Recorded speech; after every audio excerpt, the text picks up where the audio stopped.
దేవుని నామానికి మహిమ కలుగును గాక. క్రీస్తు పరిచర్య అనే యూట్యూబ్ ఛానల్ ద్వారా అనుదినం దేవుని వాగ్దానాన్ని వింటున్నటువంటి క్రీస్తు పరిచర్య అనుచరులకును విశ్వాసులకును యావత్ ప్రపంచానికి మన ప్రభువైన యేసు క్రీస్తు నామం పేరట ఈ దినపు శుభాభివందనాలు తెలియజేస్తుంటున్నాను. ప్రియ దేవుని బిడ్డలారా, అనుదినము దేవుని వాక్యాన్ని ధ్యానిస్తూ ఆయన సన్నిధిలో గడుపుచు ఆయన చిత్తాన్ని గ్రహిస్తూ మన జీవితంలో ముందు కొనసాగిపోతున్నప్పుడు జీవితంలో ఎదురయ్యే ప్రతి సమస్యల నుండి దేవుడు తప్పించడానికి గల సమర్థుడని మనం గుర్తిరిగి జీవించాలి. మరి ప్రియ దేవుని బిడ్డలారా, ఈ క్రీస్తు పరిచర్యని యూట్యూబ్ ఛానల్ని మీరు ఎంతగానో ఆదరిస్తున్న రీతిని బట్టి నేను మీకు నిండు వందనాలు తెలియజేస్తుంటున్నాను. మీరందరూ ఆశీర్వదింపబడిన వారు. ఇప్పుడు మనం 300 పైగా సబ్స్క్రైబర్స్ ఇందులో ఉన్నారు. మనము 300+ ఫ్యామిలీ అయ్యాం. మనం సంతోషించాల్సిన అవసరం ఏంటి అంటే, దేవుడు మనల్ని ఆశీర్వదించే కొలది, దేవుడు మనల్ని దీవించే కొలది, మనల్ని హెచ్చించే కొలది మనం ఆయనకి నమ్మకస్తులుగా జీవించాలన్న విషయాన్ని మీరు మర్చిపోకూడదని దేవుడి దాసుడుగా మిమ్మల్ని మనవి చేస్తుంటున్నాను.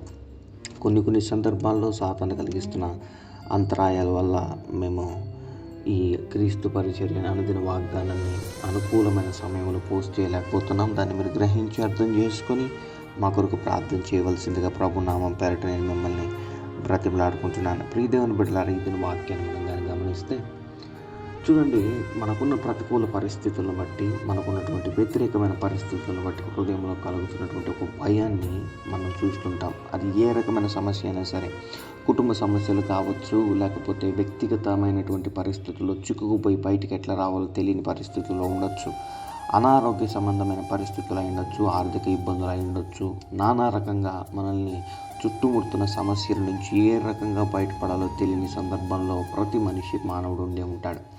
కానీ ఈ దినాన మన వాక్యాన్ని జ్ఞాపకం చేసుకుంటే దావీదు రాసిన కీర్తనలో 23వ కీర్తనలో ఉంటుంది, యెహోవా నా కాపరి, నాకు లేమి కలగదు.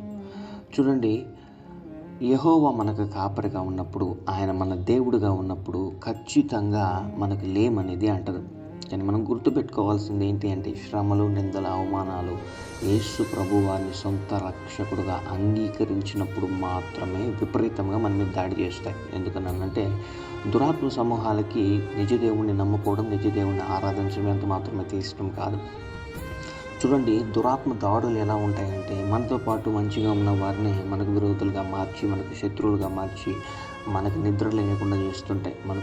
మన కుటుంబీకులే మనకు విరోధంగా మాట్లాడుతున్నప్పుడు, లేనిపోని మాటలు మన మీద వేస్తుంటున్నప్పుడు, మనల్ని విడిచి వాళ్ళు దూరంగా వెళ్ళిపోయేసి వాళ్ళ జీవితాన్ని కొనసాగించుకుంటూ మనల్ని గాయపరుస్తున్నప్పుడు దేవుడు మన విశ్వాసాన్ని పరీక్షిస్తుంటాడు. తనకు ఒక్కగానున్న కుమారుని ఇవ్వమని అబ్రహాం అడిగినప్పుడు అబ్రహాము వెనక్కి తీయకుండా తన దేవుడి మీద విశ్వాసం నుంచి, ఇదిగో యెహోవా ఇచ్చినది ఏది కూడా ఆయన ఆశీర్వదించే దేవుడే కానీ ఆయన తిరిగి మన దగ్గర నుంచి తీసుకునే దేవుడు కాదని ఎరిగి, ఆయన ప్రభు చిత్తమునకు విరుద్ధంగా నడవకూడదని కుమారుడిని బలివ్వడానికి సిద్ధపడతాడు. మరి మన జీవితంలో కూడా కొన్ని సందర్భాల్లో దేవుడు మన విశ్వాసాన్ని పరీక్షిస్తుంటాడు. మనం ఆయన ఎంతగా నమ్మామో, ఆయన ఎంతగా ప్రేమిస్తున్నామో, ఆయన మీద ఎంతగా విశ్వాసం ఉంచుతున్నామని కూడా కొన్ని సందర్భాల్లో పరీక్షిస్తుంటాడు. ఆ సందర్భాల్లో ఏమవుతుంటుందంటే, మన విశ్వాసానికి కొన్ని పరీక్షలు ఎదురవుతుంటాయి. దేవుడు కుటుంబీకులలో ఎవరినో ఒకరిని దూరం చేయడానికి ప్రయత్నం చేయడమో కానీ, గుర్తుపెట్టుకోండి, ఒక దాంపత్య జీవితంలో అన్యోన్యంగా ఉన్న భార్యాభర్తను విడగొట్టేది దేవుడు మాత్రం కాదండి. ఇది మరి ఈ వాక్యాన్ని తప్పుగా తీసుకోకండి. దురాత్మ సమూహాలు ఏం చేస్తాయంటే, భార్యాభర్తల్ని, కుటుంబీకుల మధ్య, తల్లిదండ్రులకి బిడ్డల మధ్య, అన్నదమ్ముల మధ్య ఓ రకమైనటువంటి భేదాభిప్రాయాన్ని కలిగజేసి వారిని విడగొడతాయి.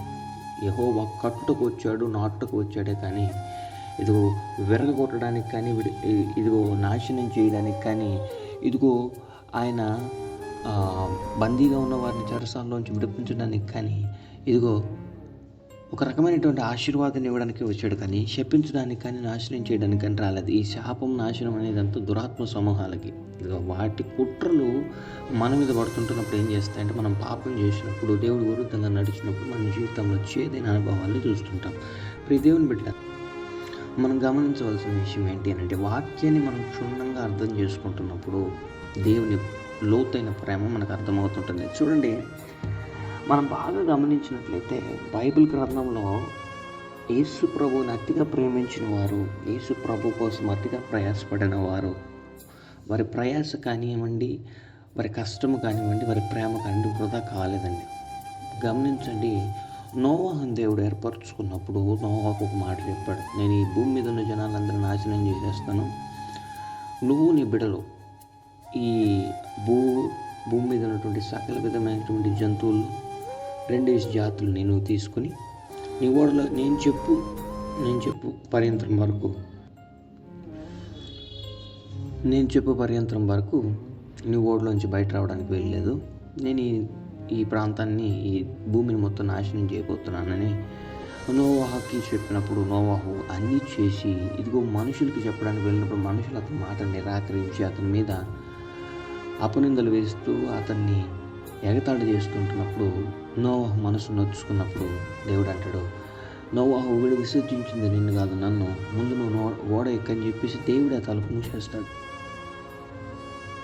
మరి దేవుడు ఆ తలుపు మూసేసినప్పుడు చూడండి, ఏ మానవుడు తీయలేకపోయాడు, నోవాహు కూడా తీయలేకపోయాడు. అందరూ నాశనం అయిపోయారండి. ప్రతి ఒక్కరు నాశనం అయిపోయారు భూమి మీద.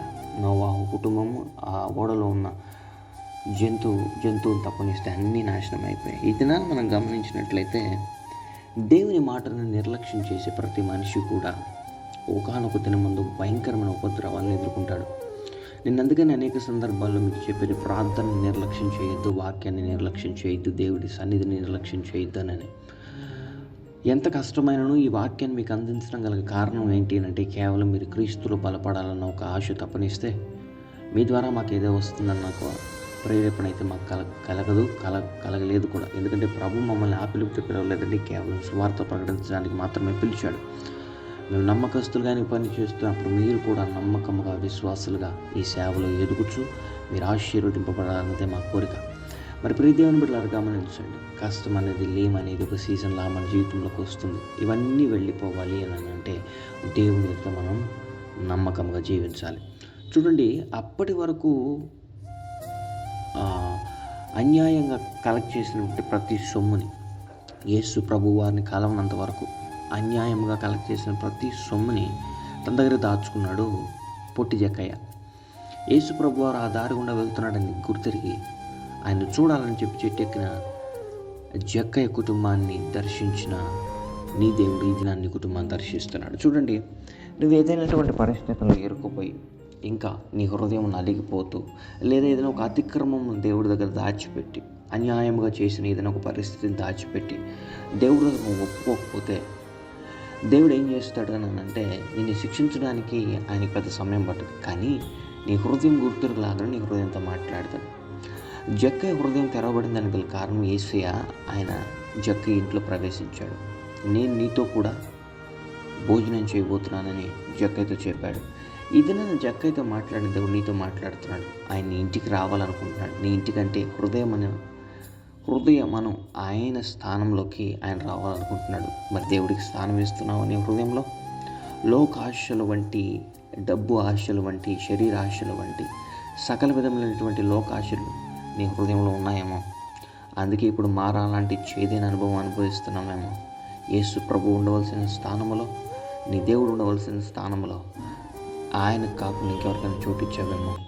ఒకసారి పరీక్షించుకో. చూడు, ఆయన నాశనం చేయాలనుకుంటే నిమిషం మాత్రం పని, కానీ ఈరోజు నువ్వు నేను సజీవ లెక్కలో ఉన్నావు. దానికి కారణం ఆయన ప్రేమ. గుర్తుపెట్టుకోవాలి, దావీదును నాశనం చేయడానికి దేవుడికి నిమిషం మాత్రం పట్టలేదు. కానీ దావీదు గురించి దేవుడు సాక్ష్యం ఇచ్చినప్పుడు, దావీదు నా హృదయానుసారుడు, నా చిత్తాలను నెరవేర్చేవాడని. కానీ దావీదు ప్రాధాయపడినప్పుడు, బ్రతిమలాడుకున్నప్పుడు దేవుడు దావీదుని తిరిగి హెచ్చించాడు. నువ్వు కూడా చేయవలసింది ఏంటంటే, అతిక్రమం దాచిపెట్టుకున్న దేవుడి దగ్గర ఒప్పుకోవాలి. నీ హృదయంలో ఎవరికి స్థానం ఇస్తున్నావు? దేవుని వాక్యానికి స్థానం ఇస్తున్నావా? ప్రార్థనకి స్థానం ఇస్తున్నావా? లేకపోతే లోకమైన ఆశలకి స్థానం ఇస్తున్నావా? లోక ఆశలకు, శరీర ఆశలకు స్థానం ఇస్తున్నావా? అందానికి స్థానం ఇస్తున్నావా? డబ్బుకి స్థానం ఇస్తున్నావా? పదవికి స్థానం ఇస్తున్నావా? దేవుడు నిన్ను గొప్పగా ఆశీర్వదిస్తే నువ్వు ఇంకా ఆశీర్వదింపబడాలి. దేవుడు ఒకవేళ నిన్ను లేమిలో ఉంచితే ఖచ్చితంగా లేవనెత్తుతాడు. తగిన సమయం దేవుడు నేను ఖచ్చితంగా హెచ్చిస్తాడు, ఆయన ఆశీర్వదిస్తాడు. నీ కుటుంబ పరిస్థితిని బట్టి, నీ భర్త నేను విడిచిపెట్టి వెళ్ళిపోయిన దీన్ని బట్టి, నీ బిడ్డలు నేను విడిచిపెట్టి వెళ్ళిపోయిన దీన్ని బట్టి, నీకున్న అనారోగ్య పరిస్థితిని బట్టి, నువ్వు నలిగిపోతూ నేనేం చేయాలో తెలియని పరిస్థితులు, కన్ఫ్యూజన్ స్టేట్లో ఉన్నట్టయితే నీకు ఒక శుభవార్త. గాఢాంధకారపు లోయలలో నువ్వు సంచరించినను ఏ అపాయమును నీకు కలగదు. నీ దేవుడు నీకు వాగ్దానం చేస్తున్నాడు. ఈ దినమందు అపాయము నీకు రావాలి అంటే ఆయన దగ్గర పర్మిషన్ తీసుకోవాలి. ఓవేళ ఆయన దగ్గర పర్మిషన్ లేకుండా నీ దగ్గరకు వచ్చిందంటే అది నీకు ఒక పరీక్ష లాంటిదని గుర్తుపెట్టుకో. దేవుడు అనుమతి లేకుండా ఏది మన దగ్గరికి రాదండి. కొన్ని దురాత్మలు పనిగట్టుకుని మన మీద పనిచేస్తుంటాయి. అప్పుడు దేవుడు కాము ఎందుకు చూస్తుంటాడు అని అంటే మన విశ్వాసాన్ని పరీక్షిస్తుంటాడు. మనం ఆయనకి ప్రార్థన చేస్తామా లేదా పరీక్షిస్తుంటాడు. శ్రమ వచ్చినప్పుడు ఇక్కడికి పరిగెత్తడం కాదు, కానీ దేవుని సన్నిధిలో గడపడం నేర్చుకోండి ప్రియ దేవుని బిడ్డలారా. అప్పుడు దేవుడు మనల్ని ఖచ్చితంగా తిరిగి హెచ్చిస్తాడు. ఈరోజు నీకు ఉన్నటువంటి ప్రతికూల పరిస్థితులను బట్టి ఎక్కడ నలిగిపోతున్నావో దేవుడు నీకు ఇస్తున్నట్టు వాగ్దానం. నువ్వు నీలో ఉన్న సకల విధమైన తప్పుల్ని దిద్దుకోవడానికి ప్రయత్నిస్తుంటున్నప్పుడు ఆయన చేయి ఖచ్చితంగా పట్టుకుంటాడు. ఇది అరాకొర విశ్వాసంలో ఉండే నువ్వు ప్రార్థన చేస్తే నీ జీవితంలో అద్భుత కార్యాలు జరుగుతున్నాయంటే పూర్తి విశ్వాసంగా దేవుడిని నమ్మి దేవుడి వైపు చూస్తే దేవుడిని నిన్ను తిరిగి ఇంకెంత హెచ్చిస్తాడు, తిరిగి నిన్ను ఇంకెంత కాపాడుతాడు, నిన్నెంత లేవనెత్తుతాడు. అటువంటి విశ్వాసము, అటువంటి నిరీక్షణ, అటువంటి ధైర్యము ప్రభు యందు మనకు కలగాలని రండి అందరం కలిసి ప్రార్థన చేద్దాం.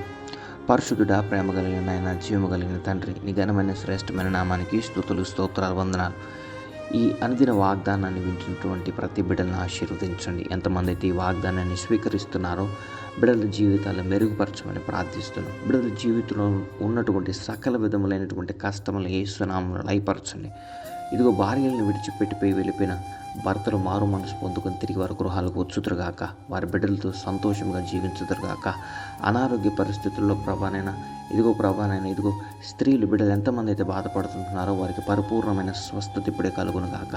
నజరేయుడైన యేసు నామములో గాయపడిన హస్తంతో స్వస్థపరచండి. హృదయంలో ఉన్నటువంటి వేదనను అంతటిని తొలగించమని ప్రార్థిస్తుంటున్నాం.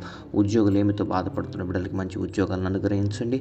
వివాహ సంబంధాల కోసం ఎదురు చూస్తున్న బిడ్డలకి నీ చిత్తంలో ఉన్నటువంటి మంచి సంబంధాలను తీసుకొచ్చి ఘనంగా వివాహాలు చేయమని ప్రార్థిస్తుంటున్నాం.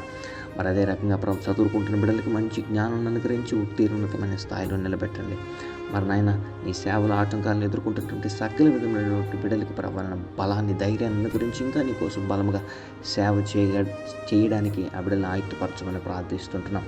ఈ సేవకి క్రీస్తు పరిచరణ సేవకి ఆటంకంగా లేస్తున్న దురాత్మ చీకటి అంధకార సమూహాలు లయమైపోవునుగాక. దీనికి సహకరిస్తున్న ప్రతి బిడ్డ ఆశీర్వదింపబడుదురుగాక.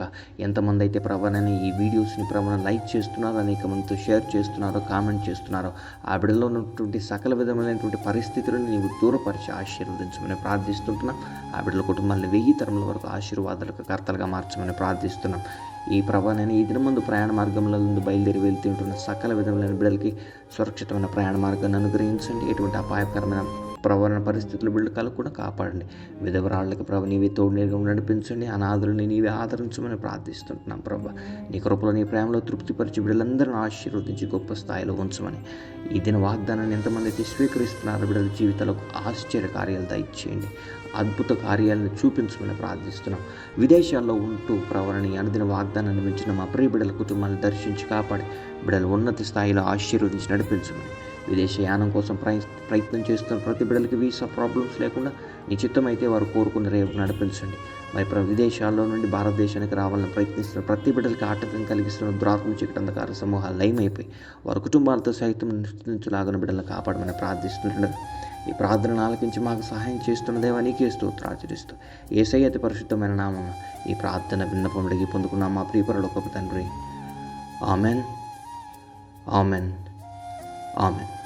Praise Lord. May God bless you all. ప్రియదేవుని బిడ్డలారా గమనించండి, ఈ క్రీస్తు పరిచర్య అనే యూట్యూబ్ ఛానల్ నుండి వెలువడుతున్నటువంటి అనుదిన దేవుని వాగ్దానాన్ని ఎంతమంది అయితే చూస్తున్నారో అంతమంది లైక్ చేయాలి. ఈ దినం నేను మీకు ఇస్తున్న హోంవర్క్ అదే. మీరు ఎంతమంది లైక్ చేయబోతున్నారో, ఎంతమంది కామెంట్ చేయబోతున్నారో నేను ఈ దినం చూచి ఓ ప్రత్యేకమైన లైవ్ కార్యక్రమాన్ని ఏర్పాటు చేయబోతున్నాను. దీనికి మీరు విశ్వసించి నమ్మి ఇదిగో మీకు లైవ్ కార్యక్రమం ఇష్టం ఉండి లైవ్లో ప్రార్థన చేయించుకోవాలని ఉంటే ఎంతమంది చూస్తున్నారో అంతమంది లైక్ చేయాలి. మీరు షేర్ కూడా చేయాలి. దానికి ముందు లైక్ చేయాలి. మీరు లైక్ చేసిన యెడల అనేక మందికి ఈ వాక్యం రీచ్ అవుతుంది. తద్వారా దేవుని రాజ్య సువార్త ప్రకటించడంలో మీరు కూడా పాలిభాగస్తులవుతారు. కృప మనందరికీ తోడై ఉండును గాక. ఆమెన్.